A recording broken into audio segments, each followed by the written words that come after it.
on, guys? GZTV. Obviously not much of an NBA night. We had more NFL action than anything. I just got done raging on Twitch. If you guys want to check out the Twitch channel, you're more than welcome to. GZTV live on Twitch, all lowercase. But we had 4 NBA games. Not a very eventful day around the association, but I mean, obviously that was because of football. They marketed that correctly and appropriately. But we still have 4 games, so I'm just going to talk about them. I mean, I watched a decent amount of the Heat and Hornets game. I watched like half of it, maybe even a little more than half of it. But the other games I wasn't able to watch, obviously, because football was on. And by the end of February, my full attention is going to be on the NBA, so there's that as well. But, we're going to talk about the Heat-Hornets game. Terry Rozier and P.J. Washington helped the Hornets rally past the Heat. They won by 5. Yeah, great scoring from both Terry Rozier and P.J. Washington. Miami had a 3-game win streak coming into this game, and the Hornets foiled their plans there. LaMelo Ball was hitting some shots. Mason Plumlee with some smooth offense. He's been getting better and better as the season goes on. Bam Adebayo was passing the ball around. Gordon Hayward was passing the ball around. Terry Rozier hitting some threes. You look at the Heat, I mean, 28 points for Jimmy Butler. 24 points for Tyler Hero. Tyler Hero's trying to get back full swing, which is good. Not terrible minutes from him, but it's just like Caleb Martin and Gabe Vincent. You know, it's just 2 players like that one of those guys needs to have a better game. And it just didn't happen. It is what it is. Looking at the Hornets, 27 points for P.J. Washington, 20 for Gordon Hayward. Didn't miss a single shot the entire game. 31 points for Terry Rozier. They just played a really good game, and obviously their season got off to the wrong foot. But, yeah, they can carry this on into next year. I'm pretty sure their season's already over up to this point, but Pacers, Grizzlies, I mean, we look at what the Wizards were able to do, and maybe that could happen to the Hornets after All-Star break, but I don't know. As of now, they're kind of in too deep of a hole.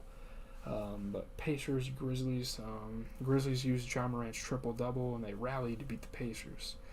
Great scoring, passing, rebounding tonight for Ja Morant, or today, I guess. I think this game was actually during the day. Ja Morant was doing everything. Jaren Jackson scoring the ball as well. Very lackluster first half for the Memphis Grizzlies. They were able to come back in this one and win by 12, so they had a big second half. Ja Morant not just catching lobs, but throwing lobs. You know, he was passing the ball left and right this game. Isaiah Jackson was knocking some shots down for the Pacers. Andrew Nembhard was getting some tough ones to fall. T.J. McConnell, pretty solid player for the Pacers in the recent games here. He made some good plays. But Benedict Mathurin had 27 points off the bench, which is great. 33% three-point shooting. But other than that, T.J. McConnell was passing the ball around well, but he wasn't able to score hardly at all. So, I don't know. T.J. McConnell's kind of to blame for this one. Looking at the Grizzlies, 28 points for Jaren Jackson. Great game. 27 points, 15 assists, 10 rebounds for Ja Morant. So, those two played a pretty good basketball game there. We're already getting really far into this. Let's move on to the Clippers and the Cavs. I don't really want this video to wane on too long because I still have to watch to my TV shows for tomorrow's review content. I got to make some thumbnails. We're going to do a little bit of studying. I'll probably study for like an hour or so. I got to study a fuck ton. I got an exam tomorrow for calc. But, Cedi Osman ties his career high with 29 points. The Cavs beat the Clippers. One of the best scoring nights of Cedi Osman's career. He's been in the NBA for a while, so this game comes to a surprise. And he had one of the best three-point shooting nights in Cleveland Cavalier history. So that's a big feat for him.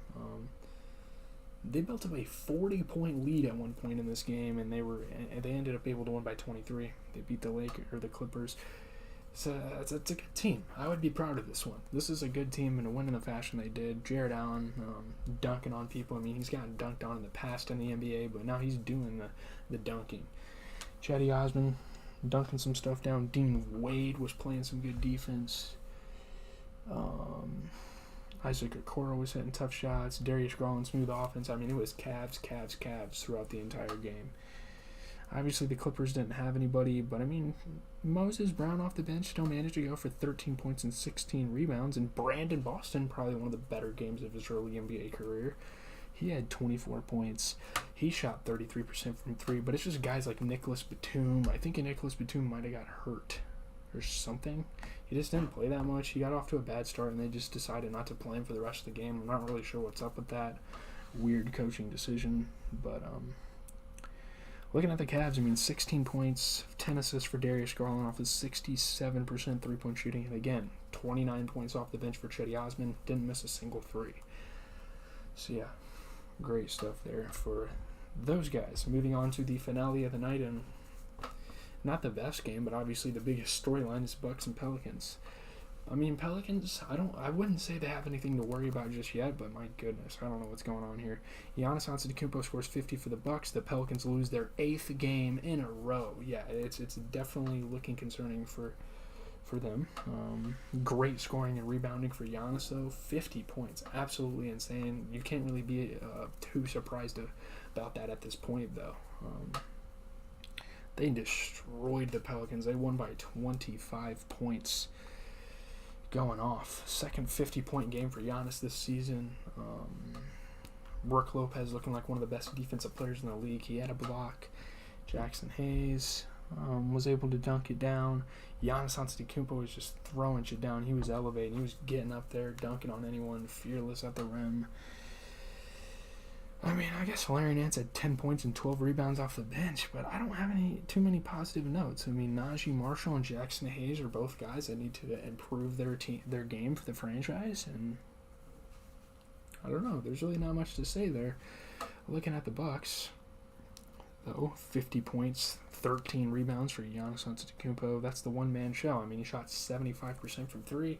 That's all I have. Leave a like, comment, subscribe, do all that stuff. GCTV, as always, bringing you guys NBA content every single night. Tomorrow, we're going to be back in full swing with like 8 games.